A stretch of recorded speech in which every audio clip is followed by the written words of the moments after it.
Dans un entretien accordé au Journal du Dimanche, samedi 7 janvier, le président des Républicains, Éric Ciotti, a fait part de son souhait de pouvoir voter une réforme juste qui sauve notre système de retraite par répartition.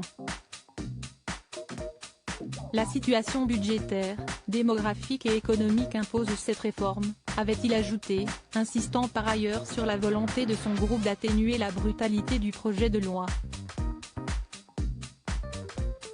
En réponse à ces déclarations interprétées comme un appui aux propositions gouvernementales, Isabelle Balkany a étrillé publiquement son ancien confrère, lundi 9 décembre janvier.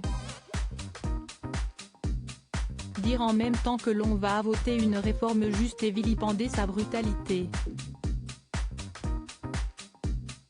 Ciotti, ou l'illustration pathétique de la contorsion politique et intellectuelle, a raillé l'ancienne vice-présidente du Conseil général des Hauts-de-Seine, sur le réseau social Twitter. Le soutien des Républicains est nécessaire pour que la majorité présidentielle puisse faire adopter la réforme des retraites à l'Assemblée nationale, sans se saisir de l'arme constitutionnelle du 49. 3. En réaction au discours d'Éric Ciotti, le ministre délégué au compte public, Gabriel Attal, a salué sur France 3 la responsabilité du président LR.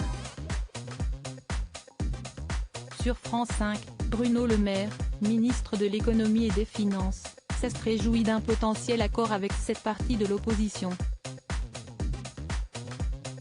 Isabelle et Patrick Balkany, qui sont leurs enfants Alexandre et Vanessa.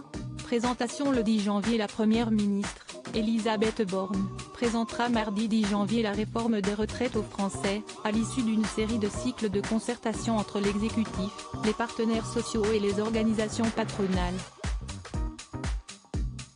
Le projet sera ensuite introduit le 23 janvier en Conseil des ministres, avant son examen à l'Assemblée, d'ores et déjà annoncé comme agité en raison des oppositions marquées.